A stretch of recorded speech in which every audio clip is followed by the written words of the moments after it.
Il y a 15 ans, le 17 octobre 2008, les premiers ministres français et québécois, Jean Charest et François Fillon, ont signé une entente en matière de reconnaissance des qualifications professionnelles. Le but était de faciliter l'obtention de permis de travail pour des métiers ou des professions dans le pays d'en face.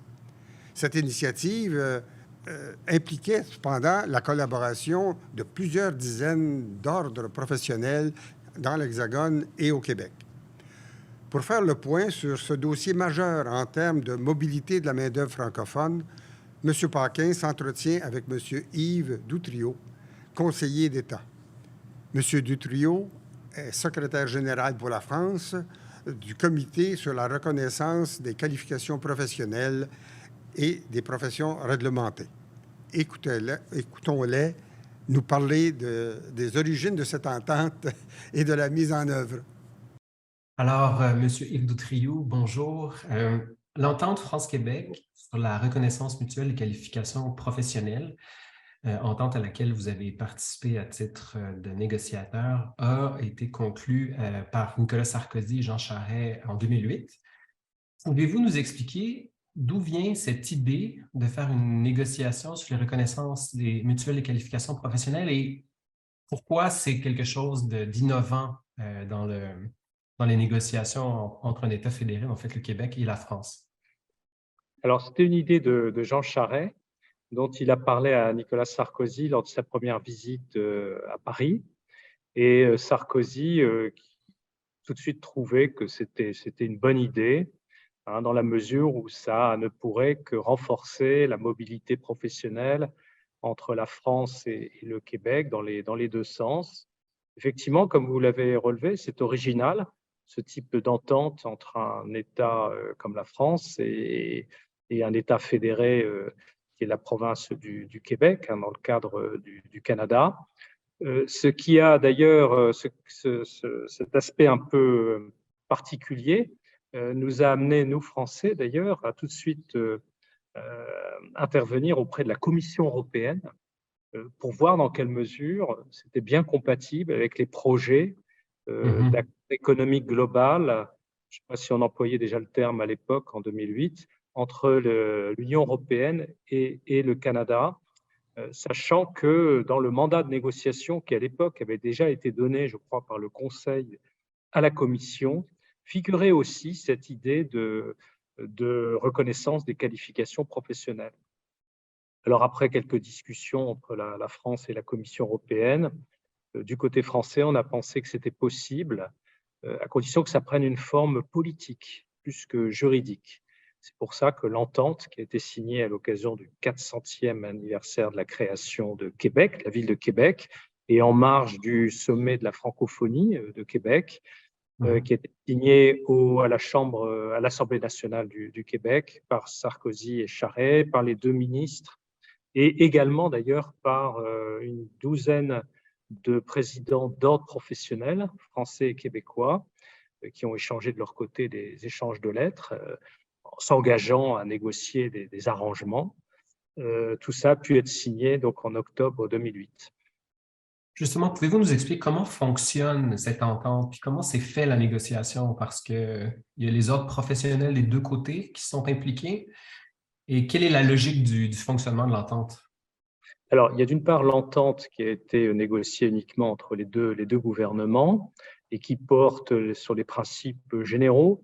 D'ailleurs, la partie québécoise est largement à l'initiative du texte et elle s'est beaucoup inspirée de la directive européenne de 2005 sur la reconnaissance des qualifications professionnelles des professions réglementées. On part du principe qu'il faut qu'il y ait une équivalence, d'une part, des formations professionnelles avant de pouvoir exercer, et d'autre part, des champs de pratique de la profession de part et d'autre, enfin, dans le cadre européen ici. Et on a repris ce modèle entre la France et le Québec. Et si il n'y a pas une telle équivalence, s'il y a un décalage substantiel, soit en termes de formation, soit en termes de champ de pratique, on envisage là des mesures compensatoires. Ça, c'est le principe qui est prévu dans l'entente. Ensuite, tout ça va être précisé pour chaque profession, pour chaque métier, dans un arrangement mutuel de reconnaissance professionnelle des qualifications professionnelles et qui va être négocié directement entre les autorités compétentes de part et d'autre de l'Atlantique, c'est-à-dire en fait les ordres professionnels pour l'essentiel, pour ce qui concerne les professions réglementées. Et puis, pour les métiers, du côté français, ça a été la Chambre des métiers et de l'artisanat. Du côté du Québec, ça a été une autre entité administrative puisqu'il n'y a pas d'ordre professionnel pour les métiers. Donc, tout ceci a été négocié ensuite entre 2009 jusqu'à aujourd'hui, puisque je peux prendre l'exemple d'une profession, les vétérinaires, pour lesquels à ce jour, il n'y a toujours pas d'arrangement. Mais pour un très grand nombre de professions et de métiers, il y a un total, je crois, qu'on retrouve dans nos rapports annuels d'à peu près 70 ou 75 professions et métiers différents. On a signé de tels accords de reconnaissance mutuelle, lesquels d'ailleurs peuvent faire l'objet d'avenants quand c'est nécessaire, quand il y a des changements de la législation de part et d'autre de l'Atlantique. Du point de vue québécois, beaucoup d'experts disent que les ordres professionnels ont tendance à résister à ce type de reconnaissance parce qu'on les voit comme étant plutôt protectionnistes. Ils veulent plutôt protéger leur qualification de telle façon à avoir une situation de moins de concurrence. En fait, alors, est-ce que ça posait des défis particuliers? Est-ce qu'il fallait une volonté politique très forte pour s'assurer que les ordres professionnels allaient accepter de jouer le jeu de la négociation? Je dirais que du côté français, dans nos discussions avec les ordres professionnels, que j'ai eu moi-même d'ailleurs, il n'y a pas eu trop de réticence, sauf dans certains cas. Je pense aux psychologues, par exemple. On n'a jamais pu avoir d'ARM intéressant les psychologues. En revanche, pour la plupart des autres professions, on a été assez vite ouvert, en dépit d'ailleurs de certains risques. Je pense notamment aux infirmiers. On a quand même plusieurs milliers d'infirmiers français ou infirmières qui sont partis au Québec. C'est un risque. Pourquoi? Parce que nous manquons d'infirmières et vous aussi. Ce qui est d'ailleurs un peu le paradoxe de certains de ces arrangements, c'est qu'en fait, on est souvent dans des secteurs où il y a un déficit et des secteurs qu'on appelle en tension, parce qu'on ne trouve pas suffisamment de professionnels. Il y a des postes qui restent à pourvoir. La population vieillit, par exemple, dans tout le secteur de la santé, on a besoin de médecins, on a besoin d'infirmiers, vous comme nous. Mais, l'idée, c'est quand même que c'est une chance pour les professionnels d'avoir cette possibilité de mobilité et que donc, au bout du compte, chacun peut y retrouver son compte. Mais du côté québécois, je sais qu'il y a aussi certaines réticences. J'ai déjà parlé des vétérinaires. La réticence venait plutôt du côté du Québec. Et pour certains arrangements, on a considéré parfois du côté français qu'ils étaient un peu trop restrictifs. On avait ajouté excessivement des mesures compensatoires. Je pense par exemple aux médecins. Je sais que du côté français, les médecins auraient préféré plus de souplesse, un peu moins de mesures compensatoires. Mais bon, on en a discuté, mais pour l'instant, l'arrangement reste tel qu'il est. Je prends un exemple. Dans le cas de l'arrangement pour les médecins, je crois qu'il y a une obligation de stage, y compris pour des médecins déjà en français très perfectionnés, ayant beaucoup d'expérience. Ils doivent faire un stage non rémunéré et qu'ils doivent payer d'ailleurs de leur poche 17 000 $ canadiens pour 3 mois.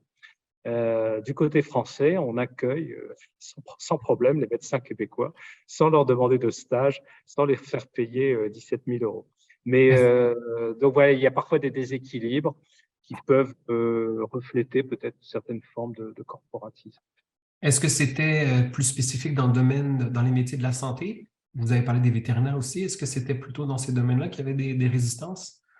Je sais que, par exemple, du côté des ingénieurs, alors, le cas des ingénieurs est un peu particulier puisque en France, c'est le titre qui est réglementé, mais pas la profession. Nous n'avons pas d'ordre des ingénieurs et pour exercer la profession d'ingénieur, on n'est pas obligé d'adhérer à un ordre qui n'existe pas.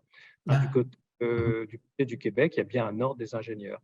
Et alors, du côté de l'ordre des ingénieurs, ils étaient relativement restrictifs sur justement les titres délivrés en France et et les écoles, la liste des écoles.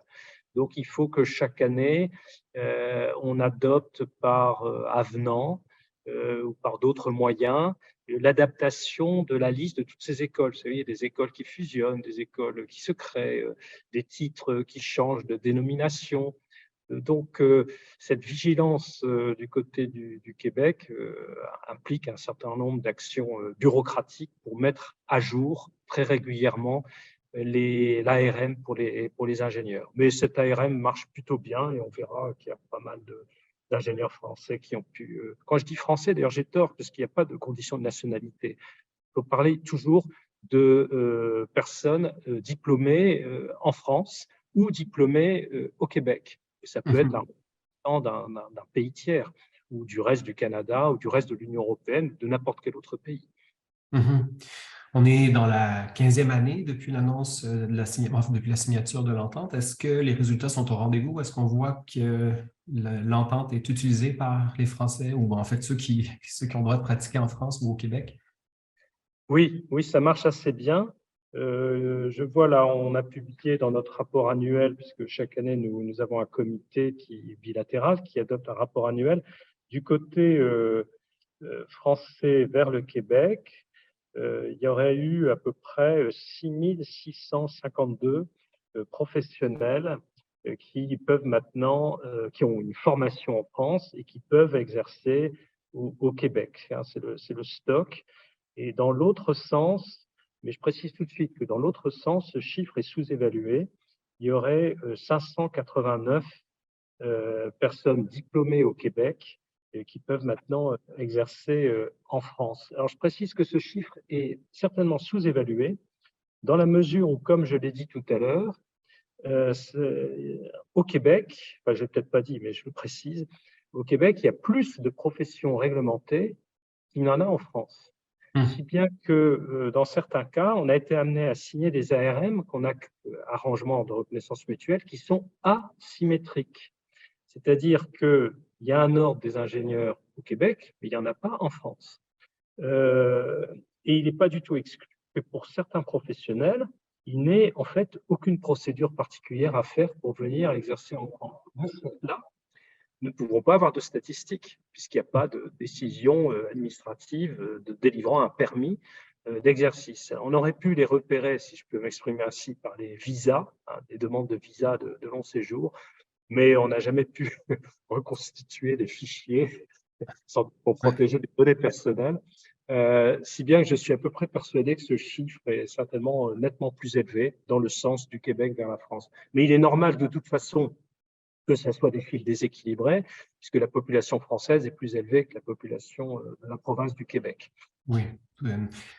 Et dans les ententes de reconnaissance mutuelle qui ont été conclues, est-ce qu'il y en a qui sont exemplaires ou dont vous êtes particulièrement fiers ou prompts à pointer du doigt en disant ça, c'est l'exemple à suivre? Est-ce qu'il y a des autres professionnels qui ont développé des Oui, mais je pense que le bon exemple, c'est certainement les avocats.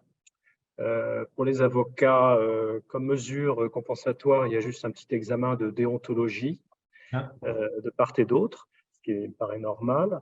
Et ça marche assez bien. Il y a plusieurs centaines d'avocats qui ont pu aller s'installer,